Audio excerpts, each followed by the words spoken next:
14 দলে যারা ছিল তারা একই দোষে দোষী।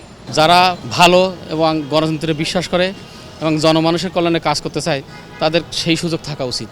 যে 14 দল আওয়ামী লীগে একাকার হয়ে গেছে। যারা মূল হোতা তাদের যদি শাস্তি না হয় তাহলে অন্যরাও একই রকম ভবিষ্যতে অপরাধ করতে দ্বিধাবোধ করবে না।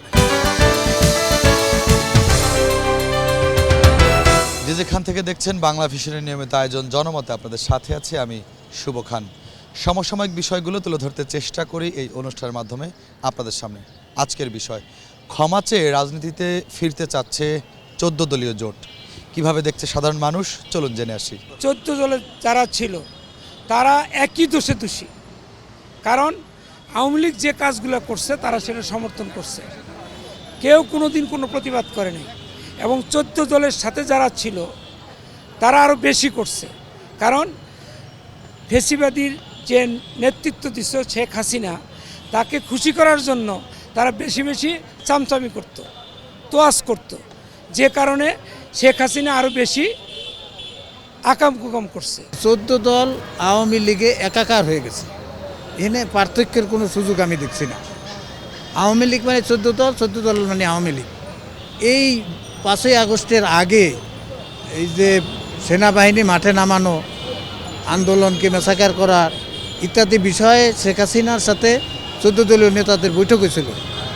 সেখানে 14 দলীয় নেতারা একমত পোষণ করছে, কেউ এই অ্যাকশনের ব্যাপারে দ্বিমত পোষণ করে নাই। তো পার্থক্য কোথায়? আওয়ামী লীগ যা ডিসিশন নিছে, বিশেষ করে এই 5ই আগস্টের পূর্ববর্তী ঘটনাপঞ্জিতে 14 দল মানে নিঃশর্তভাবে সেটা সমর্থন করছে। আমি আমার ব্যক্তিগত অপিনিয়ন হলো ওইটা বিচারের হাতেই রেখে দিলাম। ওখান থেকে যদি তাদের নির্দোষ যারা থাকে তারা রাজনীতিতে আসলে আমি মনে করি জাতিরও কোনো আপত্তি এখানে থাকবে না। স্বৈরাচারী শেখ হাসিনার যেই সাজা হওয়া উচিত, 14 দলের নেতাদেরও সেই রকম সাজা হওয়া উচিত, সেই রকম সাজা হবে। সর্বশেষ তারা যেটা করছে, 14 দলের মিটিং কইরা ছাত্র জনতার উপরে গুলি করার জন্য হুকুম দিচ্ছে। এই 14 দল সেই আওয়ামী লীগের দোসর, সেই স্বৈরাচারীর দোসর। অতএব তাদেরকে ক্ষমা করার কোনো প্রশ্নই ওঠে না। ক্ষমার উপরে তো কিছু নাই। আল্লাহ রাব্বুল আলামিন উনি ক্ষমা সুন্দর চোখেই পছন্দ করেন বেশি, ক্ষমা করতেই পছন্দ বেশি করেন। আমি মনে করি যে যদি কোনো দল ক্ষমা চেয়ে আবার রাজনীতিতে ফিরতে চায়, এর চাইতে সুন্দর আর কিছু নাই। একটা রাজনৈতিক যে কালচার দীর্ঘদিন বাংলাদেশে বিল্ড আপ করছে, সন্ত্রাস, দুর্নীতি, দলীয়করণ, এই জায়গাটা থেকে আমাদেরকে বেরিয়ে আসা উচিত। তারা যদি শুধুমাত্র ক্ষমা চেয়ে রাজনীতি আসবে, এই জায়গাটায় আমি একটু ইয়ে করি। আমার মতে তারা যদি আন্ডারটেকিং দেয় যে ভবিষ্যতে তারা এই জাতির সাথে বেইমানি করবে না, বিশ্বাসঘাতকতা করবে না, দুর্নীতির সাথে সম্পৃক্ত থাকবে না, আর সম্পৃক্ত থাকলে তাদের কি শাস্তি, এটা যদি নির্ধারণ হয়, আমি বলবো গণতান্ত্রিক যাত্রাকে যাতে ভবিষ্যতে আর ব্যাহত না হয়, এই রাস্তা যাতে চলমান থাকে, সবাইকে পুনরায় আরেকটি সুযোগ দিয়ে রাজনীতির মাঠে সম্পৃক্ত থাকার অনুরোধ করব। আর অবশ্যই যারা মূল হোতা তাদের যদি শাস্তি না হয় তাহলে অন্যরাও একই রকম ভবিষ্যতে অপরাধ করতে দ্বিধাবোধ করবে না। অপরাধী তাদের শাস্তি হোক, পাশাপাশি অপরাধের সাথে সম্পৃক্ত না যারা, প্রতিটি রাজনৈতিক দলে এরকম কিছু নেতাকর্মী আছে, তাদেরকে সুযোগ সবিনয়ে বলবো, এটা গণতন্ত্রের স্বার্থে তাদেরকে এই সুযোগটি দেওয়া উচিত বলে আমি মনে করি। আসলে আওয়ামী লীগ যে দোষে দোষী, 14 দলে একই দোষে দোষী।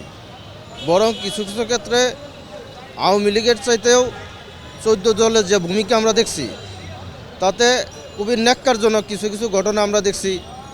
ইনু, মেনন, এদের যে আস্ফালন, আসলে এদের আওয়ামী লীগের অনেক বড় বড় নেতার চাইতে এদের আস্ফালনটা বেশি ছিল। আমি মনে করি এই যে ছাত্র জনতার এত লোক মারা গেছে, শত শত লোক মারা গেছে, এইটার পিছনে আওয়ামী লীগের চাইতে 14 দলের ভূমিকা কোনো অংশে কম না। আমি আসলে বেসিক্যালি এই দেশের নাগরিক হিসাবে বলতে চাই, সে যে দল হোক না কেন, তাদের যদি কোনো ভুল ত্রুটি থেকে থাকে সেগুলো সংশোধন করে যারা ভালো এবং গণতন্ত্রে বিশ্বাস করে এবং জনমানুষের কল্যাণে কাজ করতে চায় তাদের সেই সুযোগ থাকা উচিত, এটা আমি ব্যক্তিগতভাবে মনে করি।